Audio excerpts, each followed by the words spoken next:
special interest in working with men's mental health.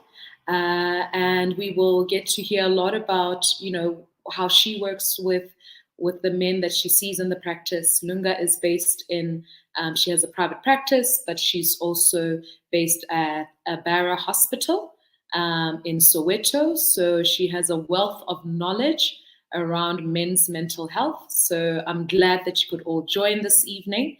And please ask questions as we go along, and make sure that you leave here this evening with some kind of nugget that you can then use going forward. So let me then introduce Lunga, who is ready and waiting for us to start. And just as she's coming up on screen, I will just encourage everyone to please, as I said, ask questions and engage and talk to people around you, people at home. We often don't talk about mental health, more especially men's mental health. There's a taboo around the topic, and I hope that after today's conversation, you will feel brave enough to check in on that person that you've had in mind, someone that you're worried about. You're seeing the signs maybe, and you're concerned but not quite sure how to engage the person.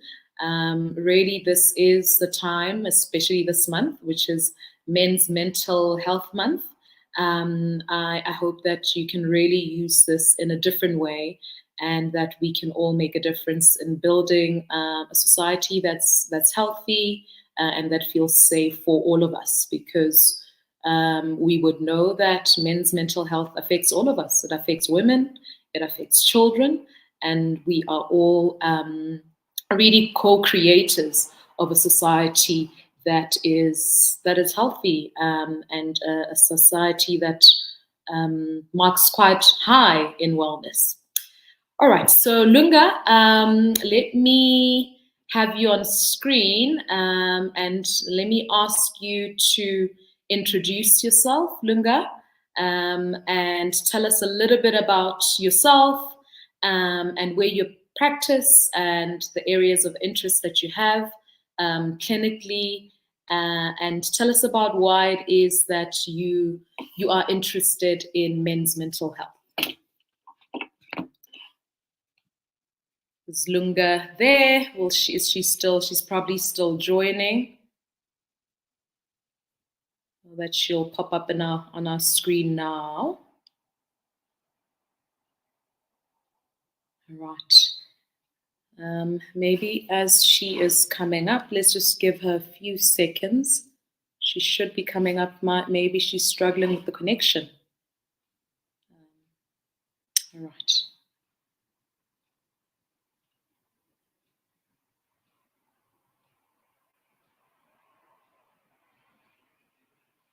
All right, there we go.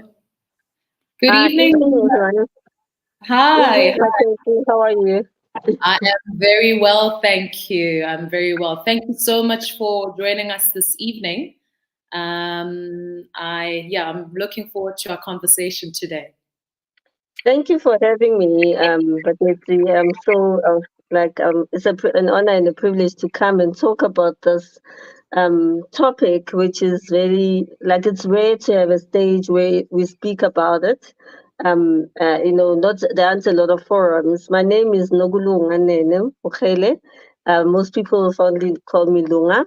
I'm a clinical psychologist based in the south of Johannesburg. I've been working at a state hospital for over 20 years, and I am in a private practice as well, still also in the south, where I see children and adults in the private practice. However, my practice also has had a lot of men, showing interest in coming to the practice. And in me working with children in the state hospital, I've also had the opportunity to work with the fathers that bring the kids that are distressed. And over the years, I had noticed the gap of men's mental health being quite limited. And I've shown a interest in it because I too have quite a lot of male relatives in my family. I grew up in a space where there were a lot of cousin brothers. In my background, there's no such thing as cousin brothers. They're all your brothers. The older brothers. So I think that has made me even more interested on their well-being, and also on the well-being of all the men that I see in my space, in different spaces, both in state and in private practice, and the challenges that are there, like ranging from resources available to treat men's mental health, and also men being unable to or fearing to express how they really feel and how to be vulnerable in these spaces without being judged or undermined, or alternatively using aggression as a form of a way to defend themselves from their vulnerable state that they present. I mean, hospitals and practices that we work in, they can be very intimidating for anybody, especially anything that has to do with mental health.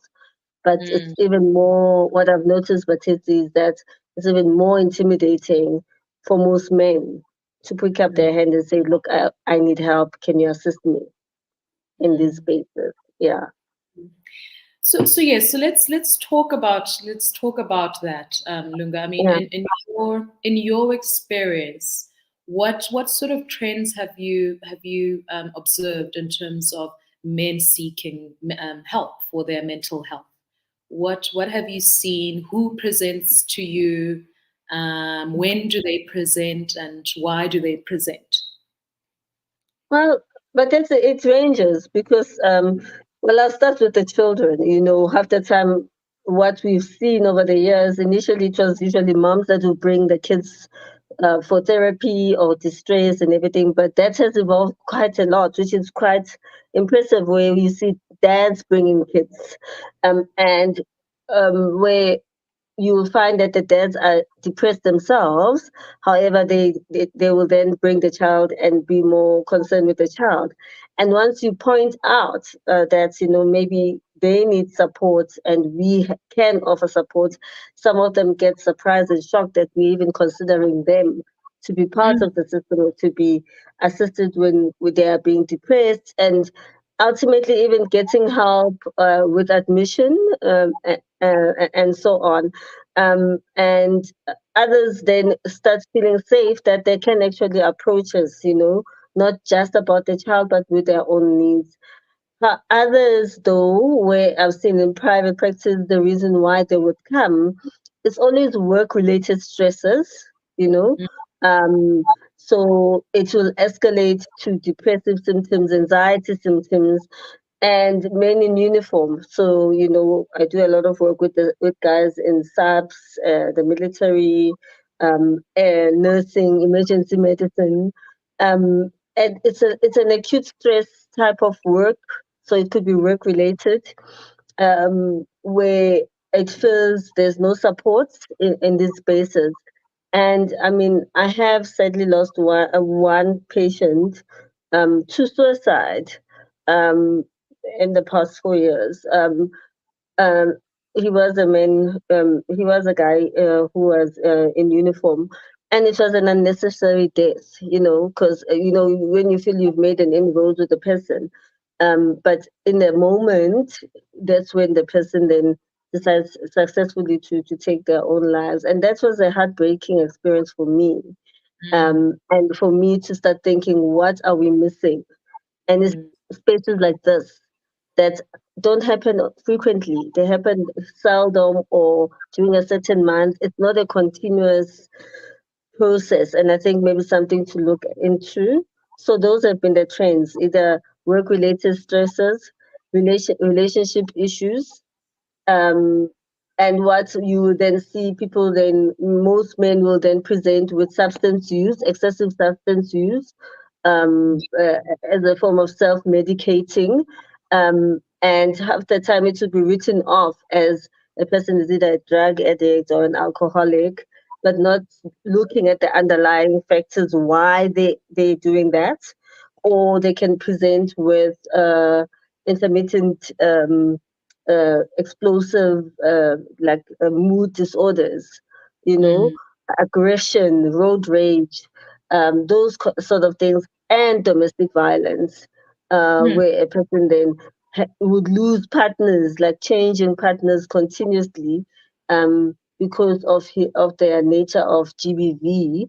And half the time, if we are lucky, we get to see them before they get incarcerated, because most of the men um, that you find in incarceration, you'll find that they have a psychiatric presentation.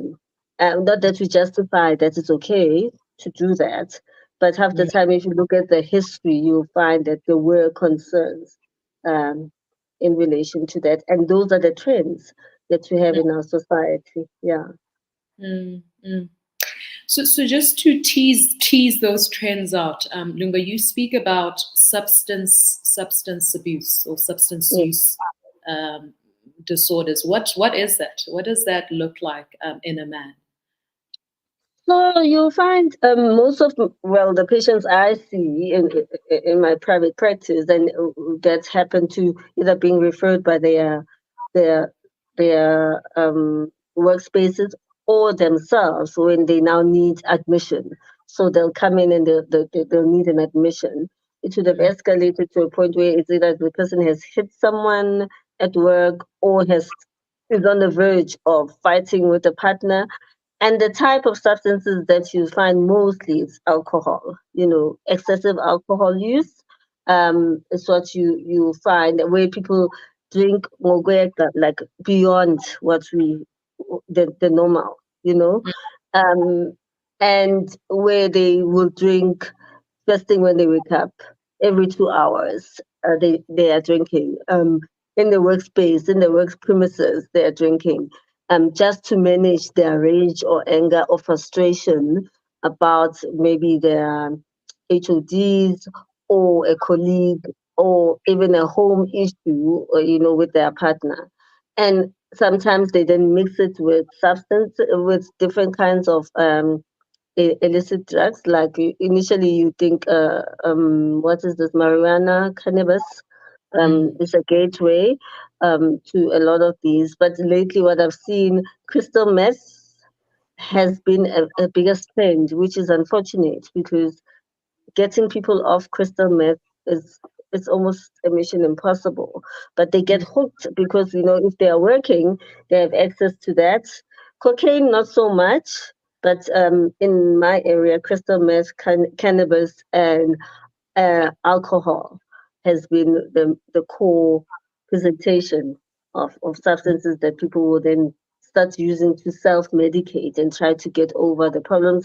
Not forgetting that the financial problems, you know, there's a financial pressure that men must provide, men must show off, that they can do this, they live beyond their means, and before they know it, they are so indebted, and even use loan sharks, not the loan sharks that you normally know, like your Lakrashas, from next door, and so on, like proper real Loan. life, like dangerous people who will come after you and take everything that you own and Mm. emasculate you, and they feel stripped naked as a result of that.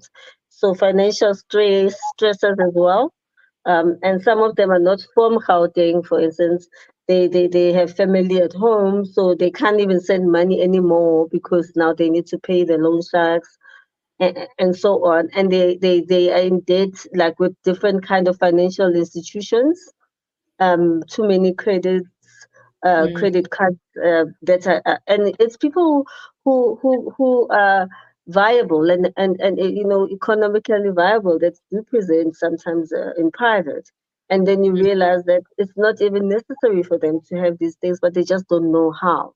It's the not knowing how to manage things, and then they feel cornered, and then it becomes a stream, and they can either take themselves out or they find themselves at our doorsteps.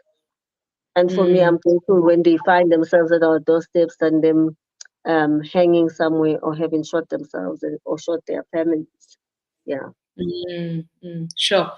That's such a bleak and very scary picture, Lunga, that you're painting. Mm, But it's our reality. I mean, if mm, we think about our, you spoke about depression and all the other various factors that contribute to men perhaps struggling emotionally and not knowing how to manage. mm, Um, but the one other aspect which I think it's important for us to talk about is you mentioned the intermittent explosive sort of experiences like anger and aggression, right? And mm, oftentimes it's we think of men as being aggressive, and yes. we think of men being having higher levels of aggression and anger, etc. And I suppose my question is, where do we draw the line between healthy aggression and unhealthy aggression? Mm. I think, but it's like it's difficult to tell because people vary from person to person, different upbringings, and when is rough and tumble normal and when is it inappropriate, to tell the difference. And but the person doing the rough and tumble or the teasing and joking, the person that you're playing with or you are interacting with shouldn't feel scared and threatened and overwhelmed by you, because once it goes there, then it needs to, you need to know, to have that mind or being attuned to that person, that it's not okay. This is not, it's no longer fun, it's no longer a game. This is threatening and scary. And sometimes people, most some men don't know when it's like this is the end, whether it's with a male colleague, a female colleague, or a person, your partner. When is it, where do you draw the line? And also, it's, as I say, it's dependent on how you were brought up, because if aggression and rage is what, that's all you saw growing up and that's what's being modeled for you, you start thinking it's okay to do that and it's normalized. And I remember one of the colleagues that we worked with even said that it doesn't start only when men are men. This begins when boys are growing up to be men. What Mm, is model for them, and what support do we give our little guys, our teens as they transition, into manhood?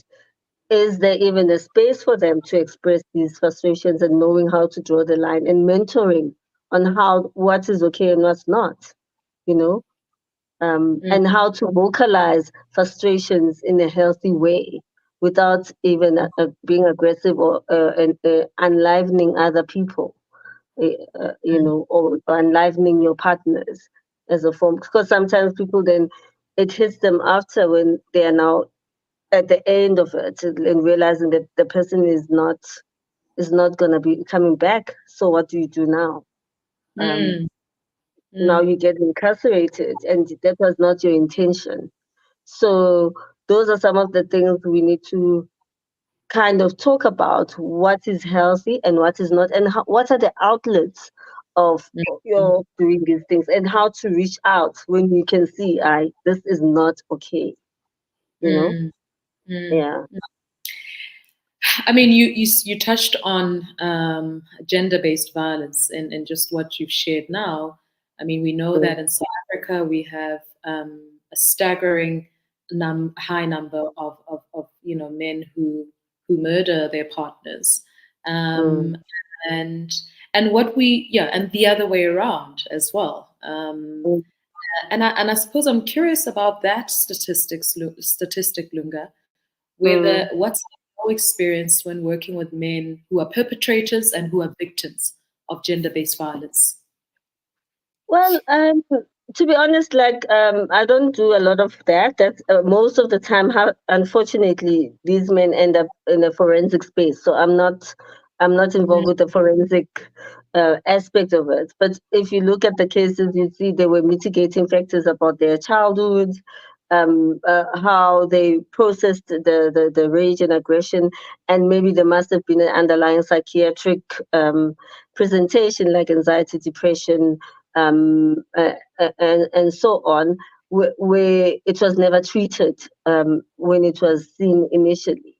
Um, and when men then become victims of gender-based violence, is that, as we all know, majority of times they're not allowed to say that, or it's a shameful thing that, yeah, you're not being man enough, you're not standing up for yourself, you're being a sissy when a woman then pushes you over. But we all know that women can also be explosive. They can also be uncontained, and very dangerous, and can even actually kill their own partners.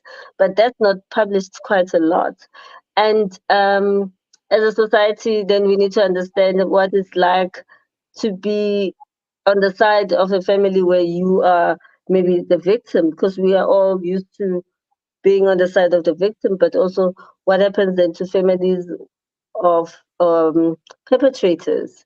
You know, how do they make sense of what has happened? Because it's embarrassing, it's overwhelming, and how do you get help for your relative or your brother or your uncle who is the perpetrator and is a known perpetrator? How do you then get help urgently? How to intervene early? Where to go, and how do you intervene without also being a victim of that perpetrator yourself? Mm, mm, mm, mm. And it's such a hard conversation to have, right? With these numbers, like you're saying, the statistics that we see is Mm, men, who murder their partners, mm, and we don't see the statistics the other way around. And I suppose I'm curious about that. What are we communicating in society, where we're not speaking about some of the impactful experiences that men have.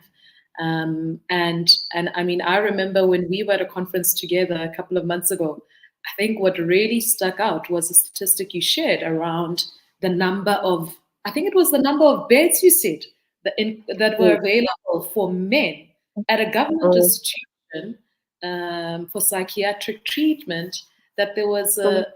a very an unbalanced in terms of unbalanced number of beds available for men who actually need psychiatric help as compared to women. To women, yeah, and I think more. Well, I think in states you'll find more men, but in private, for instance, when you need a bed for a man to be admitted, it's not that easy to quickly find a bed. You're looking at about, and maybe let's say, for example, the 20-bed institution, Mm, men's beds might just be 4 or 6 beds for the whole population. And if there isn't a bed, they all have to wait for the beds to be cleared. And it's like, I feel it's easier to get a man arrested than to get a man into a private or even mm, a state mental health institution.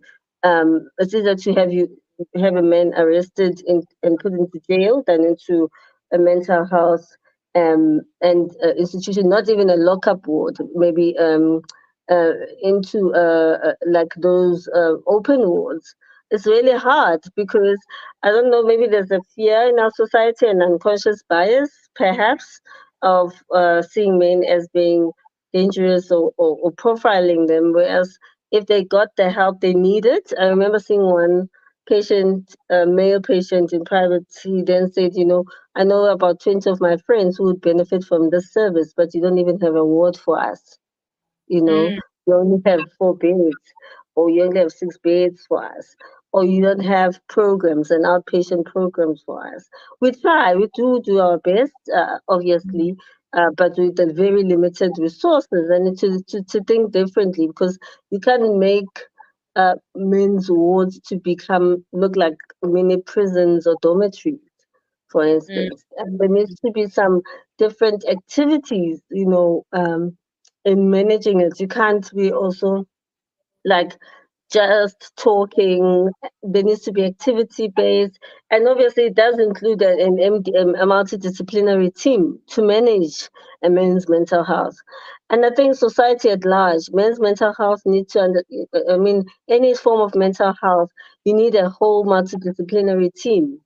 Mm, It's not that you just see a psychologist and that's it. You need your psychiatrists, your social workers, your own occupational therapists to be part of the program so that you mm, can manage this holistically, you know? mm, Yeah. mm.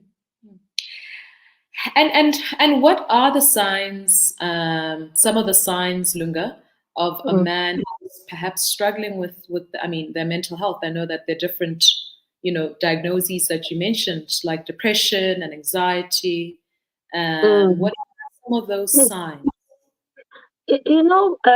Some will present with irritable mood, which is some of the biggest things I've seen. Irritable mood, sleep deprivation, excessive, obviously, intake of substances in different forms just to self medicate. That's something I've seen. And low productivity, disinterest in things that they love, and in relationships that matter to them, um, and expedient behavior, where a person literally would do things that's out of character for them, and spending money you don't have, Mm, but expediently so, which are all the signs for trained clinicians would know, that could be depression and anxiety, or etc. and so forth. However, those are the things that are always commonly there. But where a person will be flashing a lot of expensive things, and you look at their, what's the right word? Life. If you do a life audit on mm, what is being displayed and what they are doing, it doesn't add up with the income they have. Even if you do have a side hustle, it doesn't add up. And yet, because of the pressure and everything around them, to keep up with the Joneses, then a person will start overstretching themselves. And when then, there's been, post COVID, there's been the cutting of income, mm, um, cutting of earnings, and yet the person insists to live beyond their means. And mm, but when really you get retrenched or you have to downscale, that's hard for some men. I mean, their egos get bruised. And how do you, lifestyle changes? How do you then explain it to your partner? How do you explain it to your society, to your group of friends? And is it something that you can talk about? I mm, know most men don't talk about things, or about what we say, about Khalimelan, you'll be like, but why didn't you mm, say that? Why didn't you tell the other one, no, it's not okay?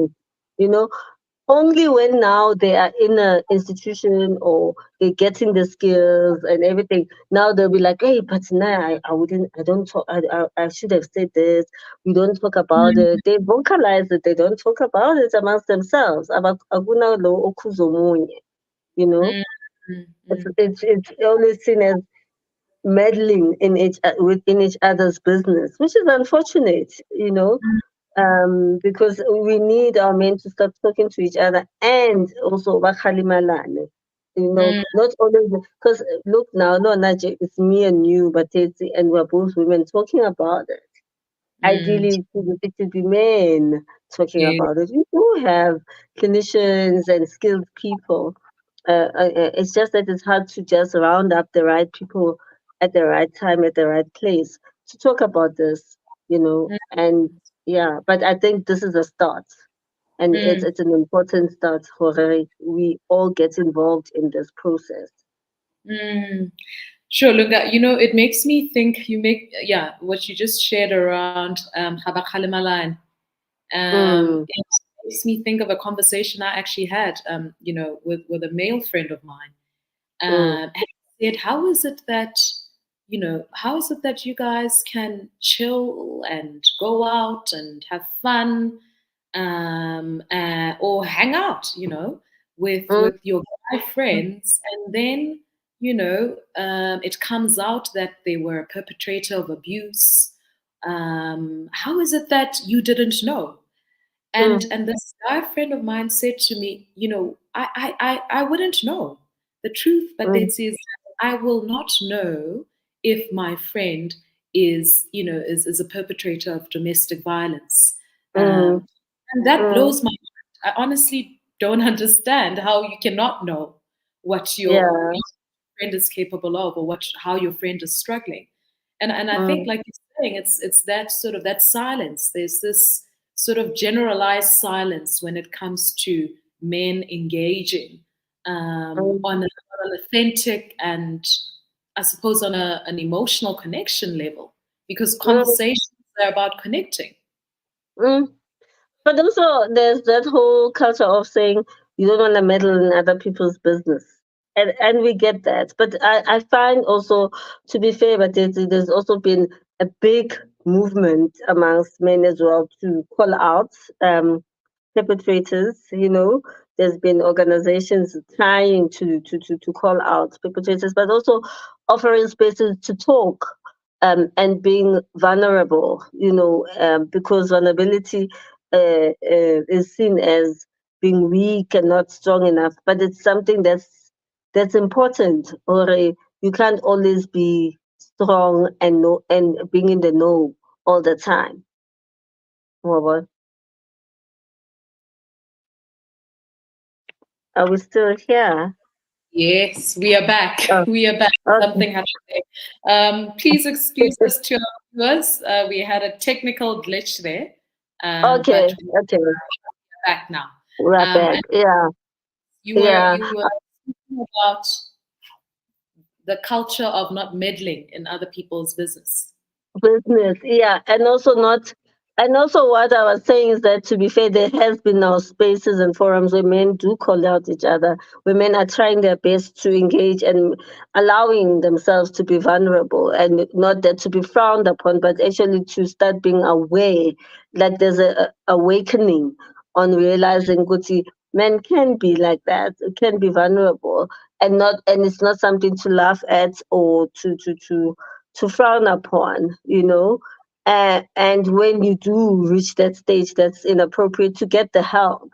Um, but is the help available for you immediately?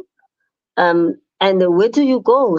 Because sometimes people don't even know where do you even start, to say I need help. And another source where I've seen earlier, just going back, who and what and how do we see people and how do they reach for help? People find themselves being court ordered to get the help, to get interventions for couples through Bonico and all that. And it's like you don't need a court order to tell you something is wrong. You Mm, can go and seek out help on your own, and you don't have to have money to come to only private, to see Ulunga in private. We are also in states. There's even NGOs you can reach out to, and you can just ask in any state facility or an NGO, where can I get help? And I'm sure somebody will point you in the right direction according to the means. Because sometimes people will be like, I don't have the 1.5 to see a private psychologist, but you don't need that. State facilities also have facilities that can support you in that way. mm, Um, and I think it's something that people need to be aware of. Where you don't, it's not only for people with money that can get help. mm, You can get help in different spaces too. mm, mm. Yeah. And now in this era, this technological era, there's so many resources online. Men's Yes, yes, podcasts, men's yes. websites. I've seen websites on, how to get over a divorce, for example, or get Yeah. through a divorce as a man. How do you Mm. date as a man? Yeah. Men's mental health. Mm. So there are platforms out there. There are resources actually that people can tap into. Mm. Um, Lunga, earlier on you spoke about suicide. Mm, This I know that there are, in terms of the stats, as far as I understand, but correct me if I'm wrong, is that men have higher rates of completed suicides, and that they're often more violent than mm. women. Can we talk about that and why that is? Um, I think, I think we also need to understand, Batiti, that suicide, usually no suicide that is completed is actually um, intended to be completed. It's usually, a cry for help. And also it's that's why the inquest is usually open, and it's because it's an accidental death. Half the time the person hopes that somebody will find them, or they will be saved, or you'll find those who complete it. It's not usually their first attempt. There might have been a series of attempts, and then this one was an accidental death. That's been my experience, either whether you are working with adolescents, presenting with that, or adults, and most so men. But I think, yes, the nature of the suicide, what we've seen is that with men it's more lethal, more than usual, perhaps because of stronger, or I don't know the reasoning behind it. But I think you notice majority it's successful, but it's also quite lethal in its nature. I don't know if people then, when they talk about amongst themselves, that it may be about to take yourself out quicker. It's, and taking yourself out quicker is it's mostly the lethal ways. Pills and things don't work as fast as it would with a gunshot wound and things like that. It's the survivors of those little means of attempted suicides that will tell you that they would have wanted it to be quick, and now you must live with the disability that comes with an attempt that was little, and it wasn't successful, which is hard, and quite painful and heartbreaking to treat and work with. And I think the stats is accurate around it's being lethal. Um, and it's mostly hanging and gunshots. That's like the majority, and that's successful. Mm, Yeah, yeah. sure. That's such a, I mean, suicide is it's complicated. It's Mm, complicated, and mm, but I suppose for me, it's also an indicator of just how helpless someone feels and how much suffering mm, they they feel in that moment. They're going mm, through. And the thing about suicide is that it's, when you're in that state, it's almost as if you have tunnel vision, and yes. actually you can't quite trust your mind because of that tunnel Mm, vision, and you mm, won't think, mm, you won't think, your thought process will be different, 3 days down the line. completely. Mm, That moment, mm, it just feels like you're so tunnel visioned and the walls are caving in and you're mm, desperate.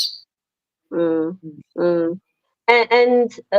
And it feels like there is no, your usual support may not even get it in that moment, and there are resources, there are spaces, Yeah, the one phone call you can use, to yeah. get the support. Yeah. um that's Moments of that's that desperation. any casualty, for instance, any casualty, be it state Yeah, or private practice, you can go there. And there are some clinics that open 24 hours, in the south, like your local clinics that do have the services where you can go there and explain what's going on and what you need to do. Someone, they're not gonna kick you out. Someone is gonna take you seriously, because there's always a psychiatrist on call, mm, in all the health institutions, to cover that, the opened ones, so that you can just go there. Even if you turn there and you're contained at casualty, is better than not going nowhere and not getting help. Yeah, Mm.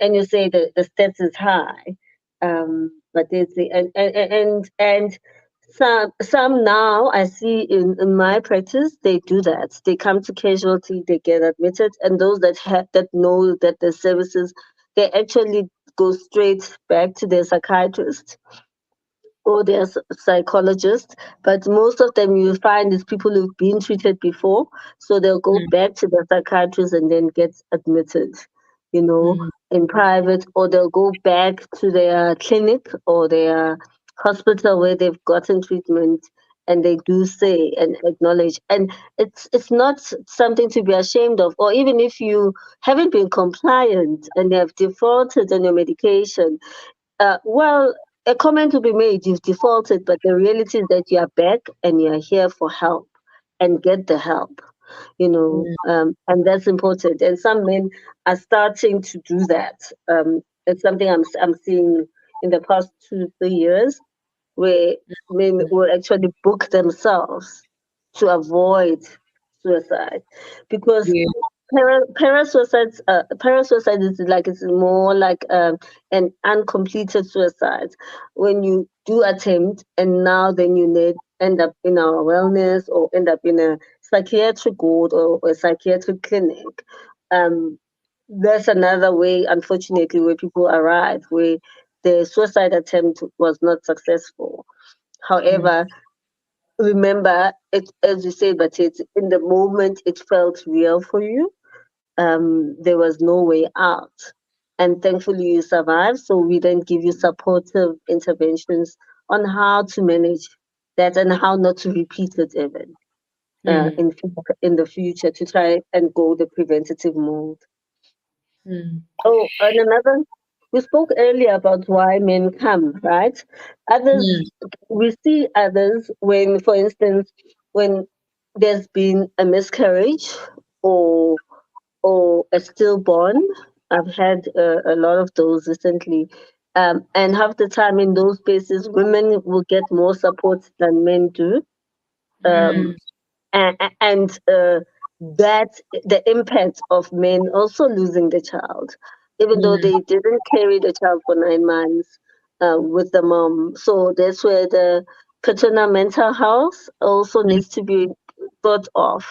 There's lots and lots of input on maternal mental health, looking after women, and postpartum stuff related to women, but how then does it impact the partner and the Mm. men, and how to see the partner? Because at the time when the woman has lost the baby, or the baby is a a neonatal, we all focus on women and how they are, the attachment and all that. But actually there's a man next to those men that are next to those women are usually forgotten and expected to just carry the bags, look after the partner. But what about them? Because they too have lost someone Mm.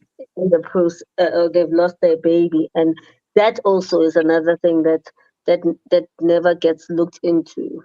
Mm. The paternal mental health of men. Yeah, Mm. Yeah. yeah. And I mean, even when we think about, just the preparations, right, for women that society is often very involved in and very vocal Mm, about, like baby showers, and a doula or mm, midwifery. I mean, I think a doula does support, or midwifery does support both. But I think that there is, like you're saying, that there's a lot more support for the woman as opposed to the man. mm, Things like nappy showers, is that taken seriously? Or mm, still sort of frowned upon, or people just feel like, no, fathers. What do we do with our fathers? To prepare them for mm, parenthood. mm.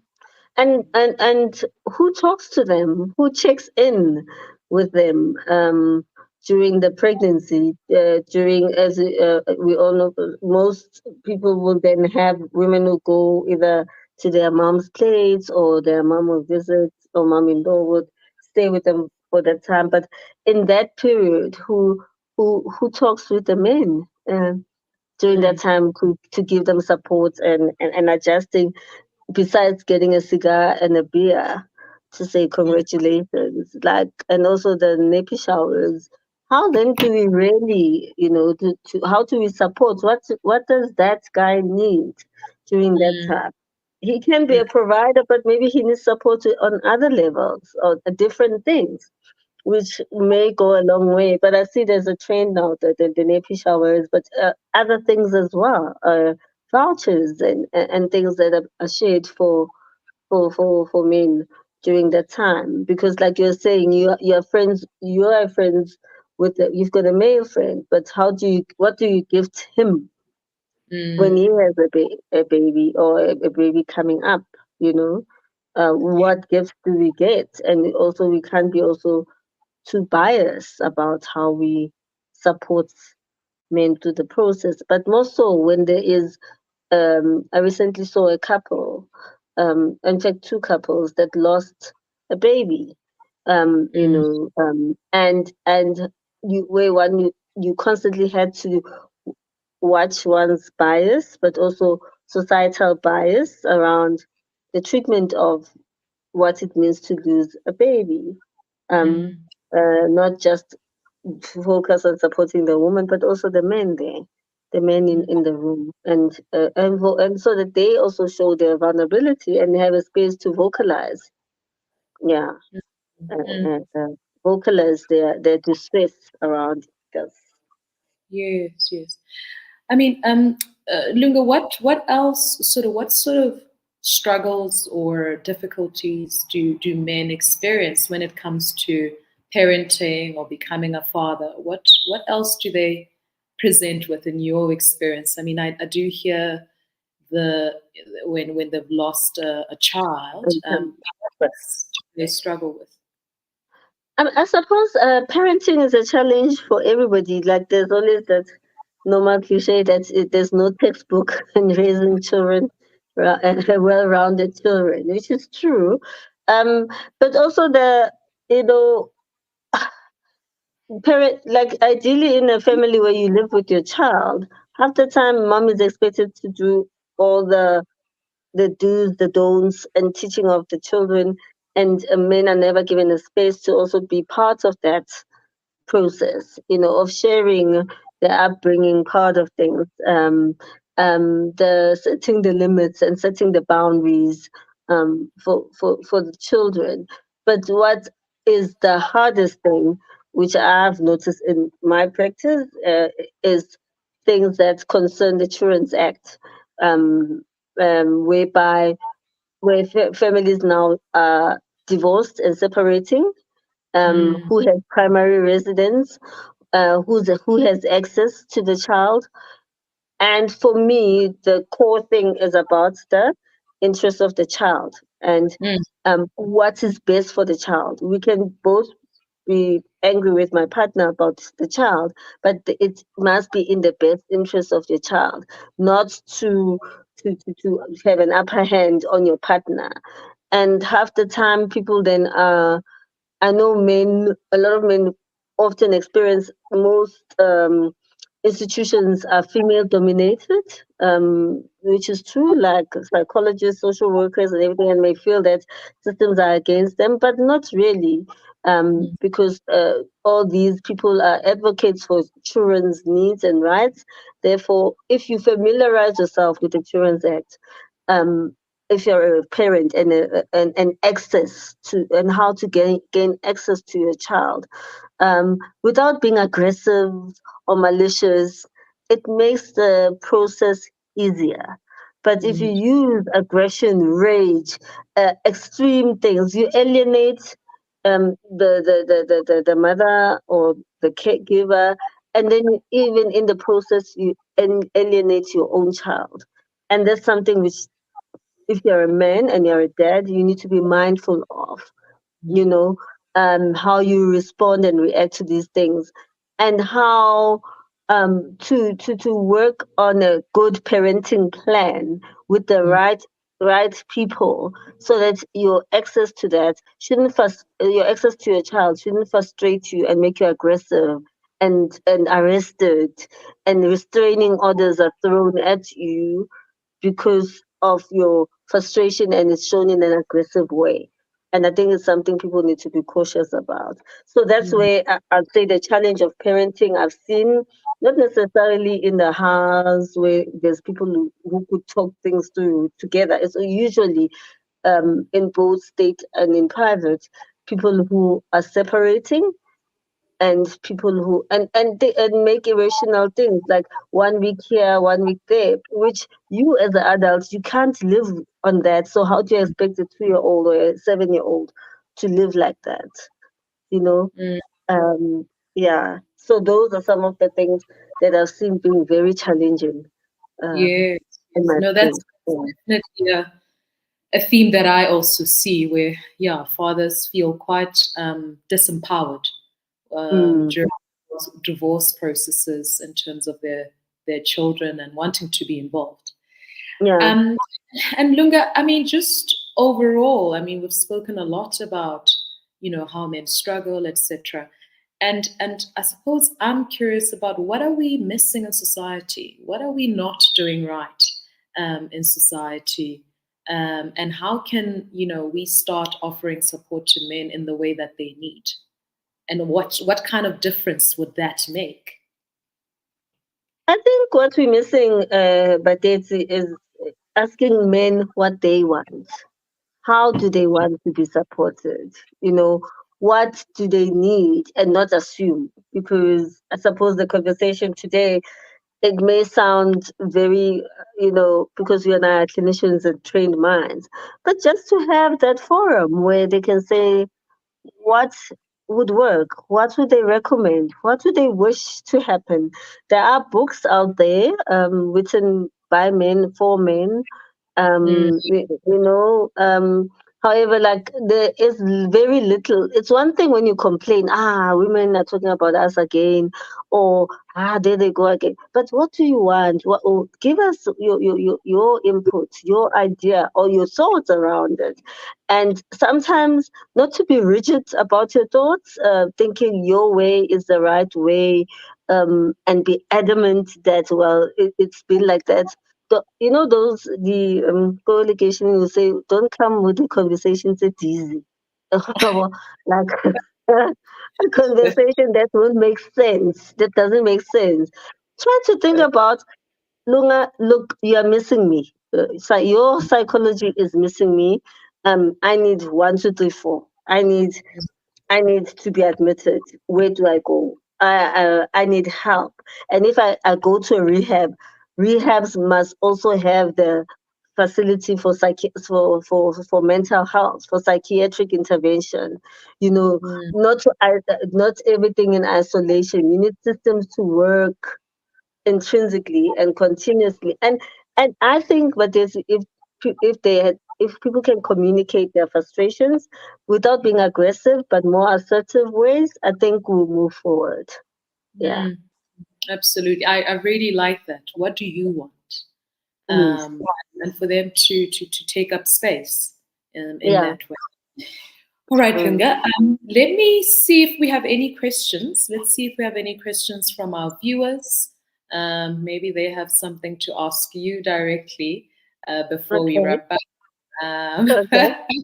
But maybe as those questions are coming up, Lunga, just in case someone is sitting there at home and wanting to reach out to you specifically, a man who is interested in taking care of their mental health, where are you based and what are your details? Well, I mean, I'm able to take the questions, and if I can't answer it, obviously I can point it in another direction where you can get better help and input. But I am Mm, based at Dr. S.K. Mazige for private practice. I am in a state hospital in the south. Once you use that numbers, I'm sure Batesi is going to share it with everybody to contact and inquire. Then we can point you in the right direction so that you get the right support. And in state, our numbers have changed. So I'll just forward you the correct number. to the state office, and then maybe then you can call that state number to get the help. But you can just call me on the number where I am in private practice, and then we'll direct you in the right direction for support based on where you're based. We always do our utmost to find you. And also, there are male therapists, even of color, who can then assist you. So those two are available. Then we can just point you in the right direction towards them, where you feel maybe therapy might shift for you when you're seen by another male therapist. Or a mature therapist, female therapist, depending on what your need is. So we could always try and help you find the help that you need. And sometimes it does not necessarily have to be psychologist. It can be, as I said earlier, someone from the multidisciplinary team that can support you in that, in whatever needs to be done for you. Yeah. Okay. And Lunga, all right, thank you. So we do have a question. This is from MJ, who says, "Thank you for the webinar. How does one advise a close male to seek help when they're in denial of their addiction and always becomes angrily defensive or dismissive?" Sure. That's a hard one because denial is it's a depressive state, where a person is still maybe is ashamed that when they acknowledge, it will mean that something is wrong with them and they can't be helped. I would always then give them the input, and then the person can decide whether they want to continue with the help or not. As long as they know, at some point, sometimes they can go back and say, "Oh, but they told me like a year ago, this number, um, would work." But it's, to be honest, denial, not just in men, but in all human beings, can be an obstacle in getting the person the help they need. However, information sharing is the only way of giving the person. They may take offense, they may be angry with you, they may feel you're being judgmental, they can be name calling, yet you had given them that there's this thing happening. This is where people go for help. you know some people then can behind your back go and seek out the help and try it out, and others may just store it out, but share the information as far and wide as possible. Yeah. And Lunga, this is something that we often come up against, isn't it? Where anger is sometimes, anger is an important emotion, and it's a Yes. healthy emotion if it's if Yes. you know how to express it, Mm. communicate something. But it can also be used as a way to shut down conversations, as a way to avoid engaging, and like you're saying, to sort of stay in that denial state. And Yeah. it's also important for, I suppose, our viewers to understand that as well. Mm. Mm. It is. It is. But also, you must not get yourself injured in the process of trying to help as well. Sometimes when it's extreme, um, and the person is not shifting but is getting too dangerous, you do need to get, unfortunately, SAPS to assist you, or the social services, your social workers, to look into that, because they have the jurisdiction to do that. If the person is becoming too dangerous or overwhelming, or a danger to themselves and to a danger to everyone else around them, because you can't also turn a blind eye. It must be reported, so that the person gets help urgently. Yeah. And that reporting can sometimes be the best intervention, actually, you Yeah. can make in certain Yeah. situations. And I think And people do no, underestimate how yeah. what reporting does. So whether it is reporting a perpetrator of violence, or reporting a perpetrator of rape, reporting a perpetrator of domestic violence, that is actually an intervention. Yes. Yes. It is. It is an intervention, and the person will realize later that it was necessary for themselves and the people around them. Yeah. Absolutely. All right, Lunga, we have come to the end of our webinar.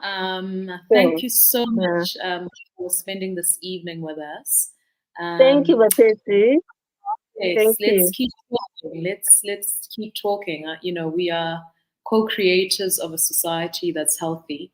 At the start Yeah. of this webinar, I said that we are all part of this. It's not just one gender that's meant Yes, to be talking about this. Of course, we need men actually to take responsibility. We do need that. We do need them to lead and take charge of their mental health. But I think yes. that, as women, we also have a role to play for ourselves and for our children.